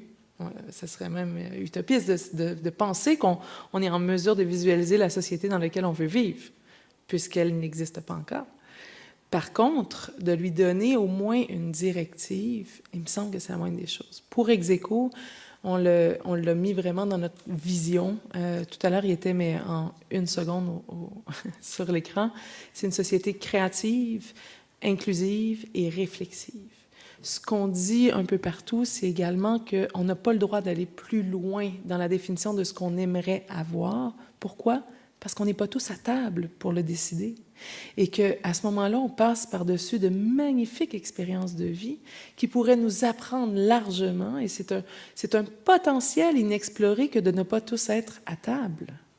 Alors, mettons-nous ensemble pour créer ce qu'il faut, les outils qu'il faut pour qu'on puisse créer cette table-là, cette table de dialogue, où on co-apprend, où personne n'indique à qui comment il devrait vivre. Et à ce moment-là, on pourra décider. Donc, créative, réflexive, inclusive, tout le monde à table dans une société qui est en mesure de s'auto-critiquer, de regarder ce qu'il a fait de pas bien. C'est comme ça qu'un enfant apprend, c'est comme ça qu'un adulte et une société devraient apprendre aussi. Et une société capable, comme je l'ai expliqué tout à l'heure, de se voir en dehors de ce qu'il connaît. C'est pas suffisant, hein? Ça, c'est ce qu'on fait avec nous, les outils qu'on a. Si on ne le fait pas de façon complémentaire avec d'autres organisations qui réfléchissent dans d'autres sens, ça ne portera absolument rien non plus. Je crois fondamentalement qu'il faut également mettre l'environnement, le développement durable au cœur des préoccupations. Là, on est vraiment trop loin de mon expertise à moi pour que je puisse même y toucher. J'entendais vraiment tout le monde à table, puis tu sais, combien de pays a attendu la crise financière avant d'instaurer un système économique parallèle, par échange souvent, qui a permis de les sortir de cette crise financière-là? Est-ce qu'on va attendre ça? On est déjà en crise, il me semble. Je regarde juste les limites de nos propres organisations. Je pense qu'on est plusieurs à travailler dans des organismes communautaires et organismes à but non lucratif ici. on le sait ce qu'on vit à tous les jours. Moi, j'appelle ça, il y a une crise, là. Il y a quelque chose. Il y a peut-être d'autres moyens. Pourquoi on s'embête à tout le temps utiliser les mêmes outils qui ne fonctionnent pas? Il y a des outils qui fonctionnent très bien. Tu sais, tu parlais, puis j'étais comme... je me suis rappelé que j'ai déjà réparé des ordinateurs chez une dame parce que j'étais accordeur. J'avais comme perdu, j'avais comme oublié. J'avais essayé ce système-là qui était absolument merveilleux. Pourquoi? Parce qu'on a fini par prendre le thé avec des petits biscuits. Et ça, c'était plus fort que tout. J'aurais jamais rencontré cette dame-là. Puis je pense pas qu'elle recevait souvent des personnes non plus. Et il serait temps qu'on regarde comme méta, tu sais, un petit peu plus large que... Oui, on a tous des enjeux qu'on vit et qui nous épuisent déjà. J'en suis entièrement consciente. On les vit à l'interne aussi. Ceci dit, tant et si longtemps qu'on ne s'extire pas un peu pour regarder comment ça va dans la cour de l'autre, comment on pourrait co-apprendre ensemble, comment peut-être on pourrait aller même piger dans des trucs qu'on n'aurait vraiment pas cru pour pouvoir se nourrir et travailler autrement, collaborer autrement, se critiquer d'ailleurs autrement. Combien de fois j'entends des gens se regarder, puis on le sait que l'autre pense ça de l'autre, mais pourquoi on se le dit pas? Pourquoi on est-tu si adolescent?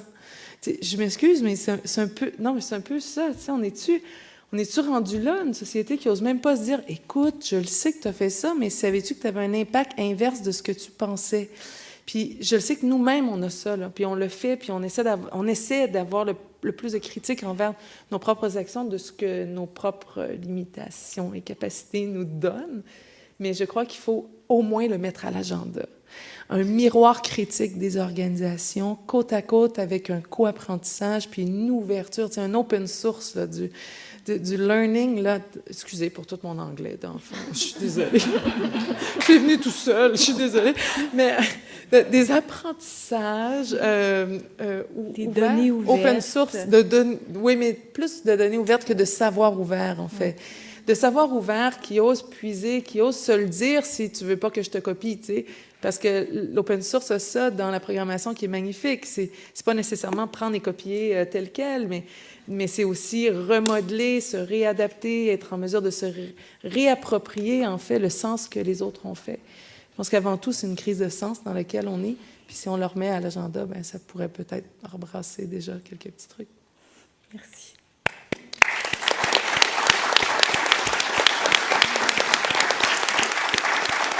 Alors, j'imagine que vous avez des questions, des commentaires. C'est à votre tour.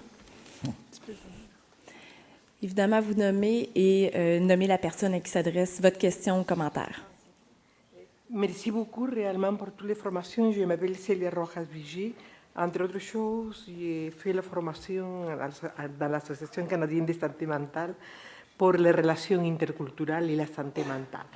Donc, toute la question du lien est très présente dans ces formations et on vit vraiment dans la formation des expériences diversifiées des gens qui interviennent.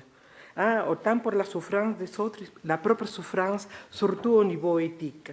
On ne peut pas agir de manière suffisamment forte comme pour pouvoir éviter tout le poids qu'il y a de l'institution et de la société pour faire un type de travail que réellement on sent que ce n'est pas la bonne affaire. Donc, cette prise de conscience, ça m'aide beaucoup à réfléchir.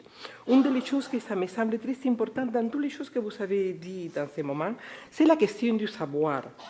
Je pense qu'on est collé à la question du savoir scientifique. Une des questions qu'on pose dans la formation, c'est depuis quand est-ce qu'existe le savoir scientifique? D'où ça vient notre savoir? Et on oublie beaucoup tout le savoir différent de l'expérience de l'humanité en soi. Ce savoir expérimental, ce savoir que nos parents nous soulignent à travers la transmission des connaissances, etc., en étant un des savoirs, le savoir scientifique, que c'est depuis le 19e siècle. Ce n'est pas trop vieux au niveau de l'humanité. Donc, je pense que ces connaissances du savoir aussi devraient être très pratico-pratiques. Et en vous écoutant, il y avait comme la sensation on est comme en train de vouloir inventer quelque chose de nouvel. Je pense que non, on a une grande et une riche expérience. Simplement, si on pense à des pays qu'on appelle en développement, les pays même du tiers-monde, avec un tiers-pensée, etc.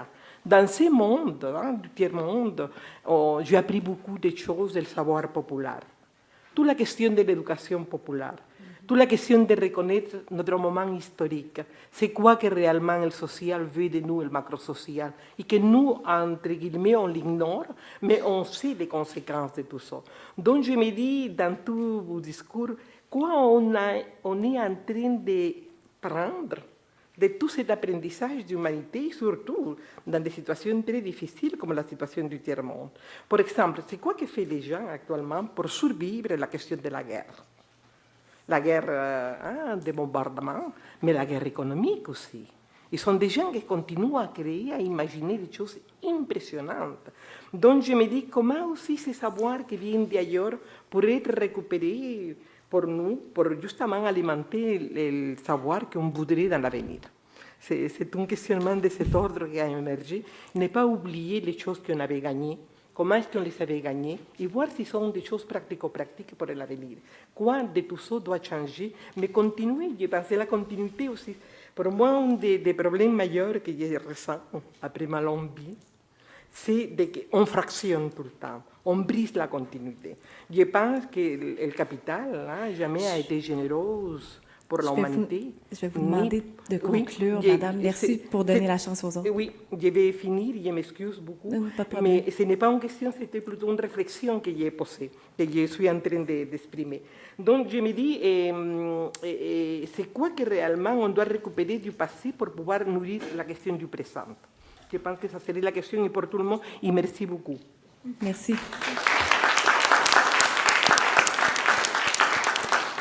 Est-ce que quelqu'un veut intervenir? Nadia? Très rapidement, je pense que la seule nouveauté qu'il y a ici, c'est que des femmes expriment le pouvoir du savoir. Ça, c'est nouveau. Sinon, en fait, c'était nouveau de mettre la hiérarchisation des savoirs... Vous voyez? Fait que là, c'est plutôt... En fait, c'est pas nouveau ce qu'on fait en totalité, en globalité, c'est pas over. Mais par contre, il y a eu un moment donné dans l'histoire où on a dit qu'il y avait des êtres savants et des êtres ignares.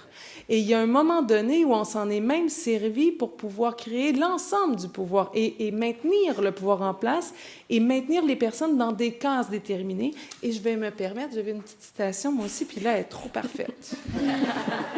Le mythe du don naturel et le racisme de l'intelligence sont au centre d'une sociodyssée intimement vécue par tous les dominants, qui fait de l'intelligence scolairement mesurée le principe de légitimation suprême et qui impute la pauvreté et l'échec dans une civilisation de la performance, il y a tout le temps des guillemets, où il faut tout réussir, non plus à la paresse, à l'imprévoyance ou au vice, mais à la stupidité. Ça date de 1997 et c'est Pierre Bourdieu. Et je crois que ça, là, c'est vraiment, tu sais, justement, ça détermine bien comment on s'est servi de cette drôle de logique de dire qu'il y a des gens plus intelligents que d'autres et comment ça participe à notre système économique, de pouvoir, de savoir, de culture et qui est profondément au cœur de la problématique de la santé mentale, si je peux me permettre. Merci. Décidément, c'est la journée des citations. On en a eu beaucoup aujourd'hui. J'en fais jamais. J'étais tout contente de l'avoir eu. Allez-y, madame. Je voulais juste faire une constatation. Je m'appelle Diana Pizzuti, je travaille au White des femmes, YWCA Montréal. Alors, je connais une couple de personnes déjà sur votre panel. Je pense que ça revient beaucoup à la base, finalement, la discussion d'aujourd'hui, c'est la base d'humanité. La première chose en intervention qu'on apprend, c'est établir le lien de confiance. Puis c'est beaucoup de ça qu'on a parlé aussi aujourd'hui. De revenir vraiment à la base, de créer une relation authentique où les parties sont égales et la volonté, la bonne volonté est là. Alors, ça m'a beaucoup frappée. Je ne m'attendais pas vraiment à ça aujourd'hui et je suis contente, vraiment contente de l'avoir entendu. Souvent, quand je parle aux intervenantes, je parlais de ça avec un autre collègue, puis je disais, il faudrait toujours que je leur rappelle, avez-vous essayé d'appeler le médecin? Avez-vous essayé de peut-être lui offrir de contacter la famille pour établir le lien relationnel à nouveau. Et c'est toujours, ah non, j'ai donné le numéro. J'ai montré comment faire. Mais de faire, ça vient pas naturellement, comme peut-être il y a 20, 30 ans, parce qu'on veut encourager l'autonomie. Et là-dedans, on a perdu la défense des droits, on a perdu le côté médiation, on a perdu le côté accompagnement, parce qu'on veut tellement les rendre autonomes. Et il faut se rappeler que peut-être on a plus que de les rendre autonomes, il faut peut-être faire un bout de chemin avec eux, dans le respect, dans l'égalité. Et ça, je pense que c'est la base. Des fois, il faut s'enlever de notre rôle, de notre titre, de notre éducation, notre formation, puis vraiment juste être en relation avec les personnes pour les amener un peu plus loin. L'autre côté que j'ai aimé aujourd'hui aussi, c'est tout le côté collectivité. On n'a pas entendu vraiment rien de nouveau, mais c'est un rappel important. Tu as amené la vidéo de Robert Kennedy, il nous dit rien de nouveau. Je veux dire, s'il nous a dit ça tant d'années, puis aujourd'hui encore, c'est encore valable, wow, c'est un peu triste. Tu viens d'en dire un autre. On a eu beaucoup d'exemples. Et je pense que quand un autre exemple, le proverbe africain que ça prend une communauté pour élever un enfant, un autre exemple, il y en a tellement autour de nous, il faut juste se les rappeler. Puis, dernier point que je voulais faire, c'est déjà assez difficile. Je travaille pour des femmes, donc imaginez si vous êtes déjà dans une population marginalisée, si vous êtes autochtone, si vous êtes racisé, si vous provenez d'un milieu communautaire dont vous n'avez pas la langue, si vous êtes femme, si vous êtes enfant, aîné, ça, c'est des populations davantage affectées. Donc, merci. Merci. C'était une excellente synthèse de la journée. Bonjour.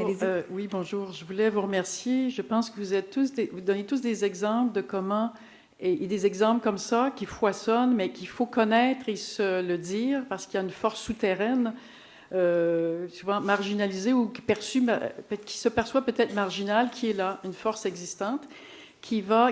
Alors, dites-moi ce que vous en pensez, mais en France, je suis allée en colloque il y a 2 ans, on parlait clairement, ils n'ont pas peur de parler de la violence institutionnelle. Ici, c'est un mot qu'on n'utilise pas, mais c'est ce qu'on a décrit. Il y a une violence institutionnelle.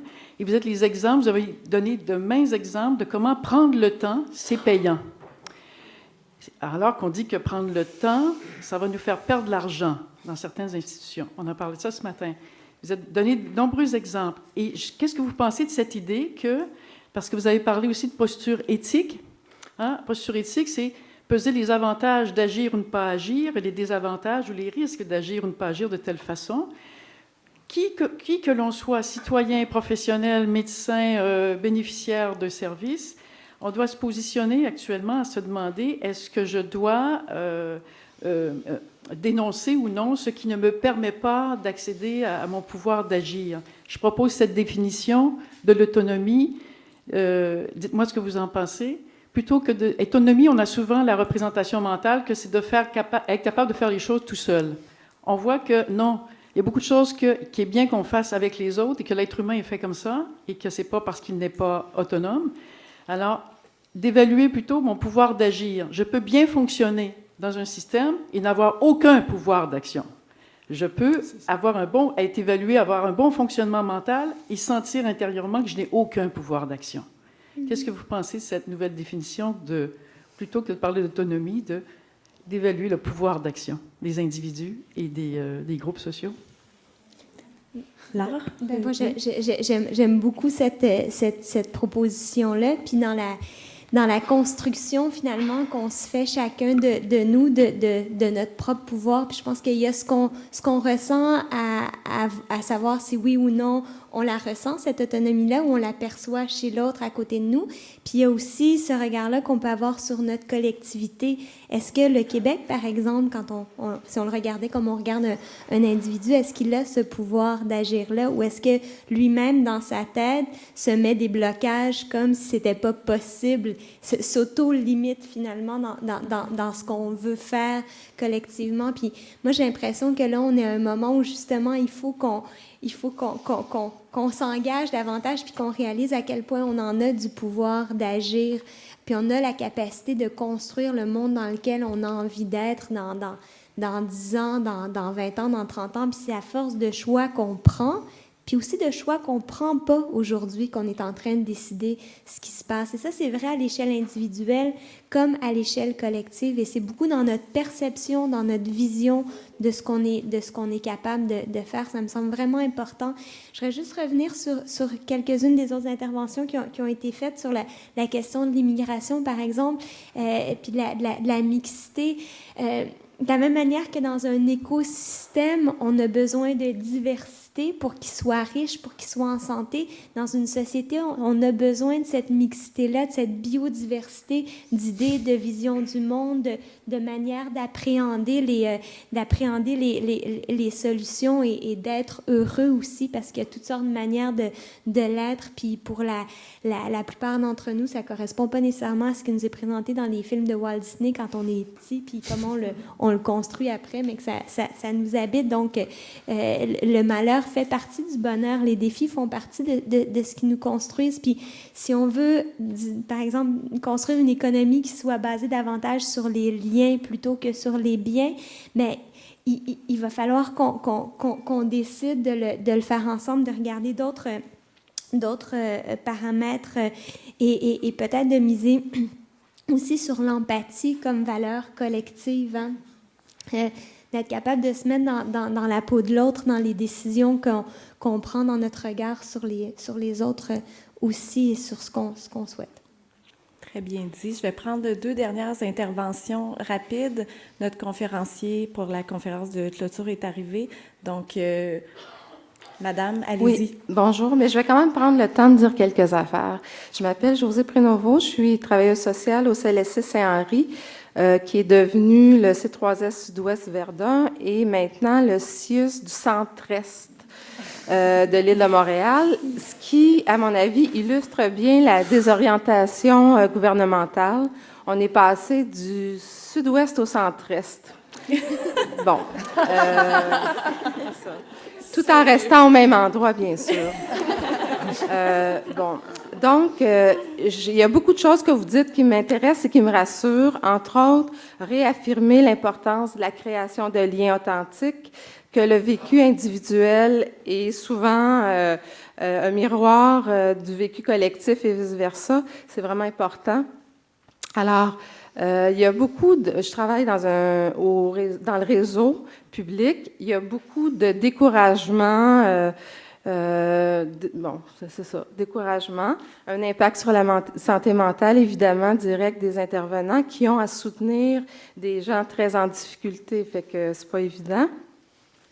Moi, ce que je voulais, on a parlé des savoirs, de toutes sortes de savoirs, entre autres scientifiques. Moi, j'aimerais remettre de l'avant le savoir intuitif, tant des intervenants qui ont de l'expérience, à un moment donné, on apprend, que des propres clients qui la connaissent bien, leur propre vie. Fait que quand on leur donne la parole, puis qu'on a une écoute réelle et authentique et respectueuse, on a beaucoup parlé de co-création, mais les gens, si on leur donne les moyens, la place et les outils, ils savent ce qu'ils ont besoin. Ça, c'est simple. Et puis, c'est simple à dire, pas nécessairement à vivre et à faire, mais au niveau des outils qu'on nous impose, on est dans des plans d'intervention de 8 pages et de machin, c'est fou, là. En tout cas, je trouve ça fou. Je sais pas s'il y en a d'autres qui partagent ça. Ça prend un temps hallucinant. Alors, pour moi, la résistance, elle est essentielle. La première, c'est de refuser toute cette verticalité-là de comment on nous impose le travail et comment le faire. L'autre chose, c'est excusez-moi aussi, je suis un peu nerveuse, de refuser les outils technocratiques, technologiques qui prennent toute la place au lieu de l'importance de l'écoute des besoins réels. Fait qu'on peut-tu revenir à des choses simples? Puis j'aimerais ça qu'on fasse la place à ça aussi. Merci beaucoup. Merci.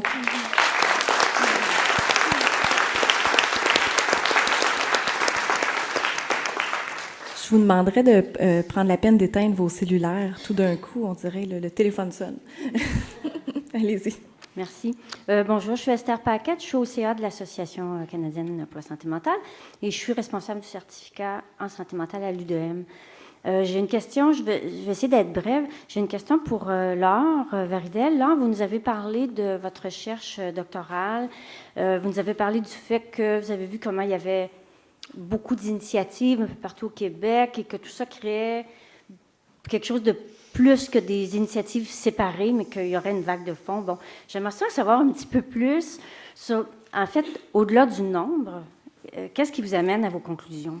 Qu'il y a quelque chose pas d'organisé, mais en fait, d'au-delà d'initiatives totalement séparées.